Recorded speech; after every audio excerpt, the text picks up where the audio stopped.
And on our domestic commodities market update this week, we'll turn our focus to tomatoes. Nigeria is currently the second largest producer of fresh tomatoes in Africa, producing 10.8% of fresh tomatoes in the region. But the country continues to import tomato paste. Well, let's talk to Tobiloba Ogunbolu, one of the research analysts with Financial Derivatives Company. Now he joins us from our NSC studio there. Good afternoon, Toby. Thank you for joining us. Despite being the second largest producer of tomato in Africa, Nigeria still imports tomato paste worth $360 million annually. What are the challenges of tomato farming in Nigeria, and how can it bridge the demand gap?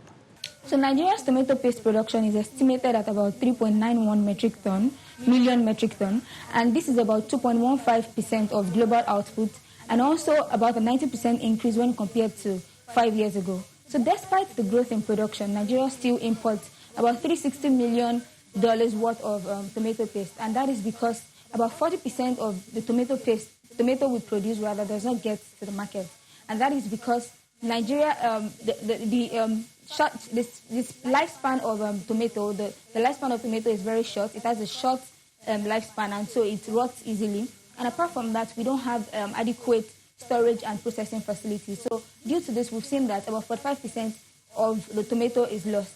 And if we look at this critically, that means if we produce about 3.91 million metric ton, that means about 2.15 million only gets to the market, which is below our demand of 2.4 million metric ton. So if we look at this, we see that Nigeria has a demand gap, and this can only be bridged if we invest more in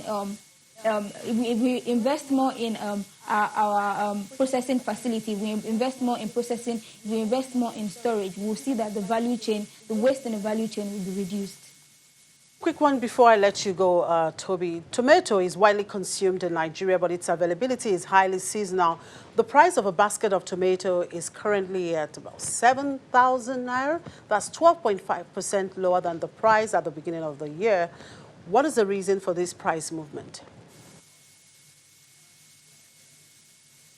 Okay, so this price movement is as a result of the supply. So between January and April, we usually see that this is the harvest period for tomato, and therefore the supply for this commodity is usually much when compared to other months in the year. So this period, we've seen that the price of tomato declined, and we expect for it to continue to decline till April when the harvest period comes to an end. So that is why we've seen that the price of tomato declined in the period. Thank you very much for your time. Tobiloba Ogunbolu is one of the research analysts with Financial Derivatives Company. And it's on that note that we draw the curtain on today's edition of the program. Thank you for watching. I'm Chimeze Obi Iwagu.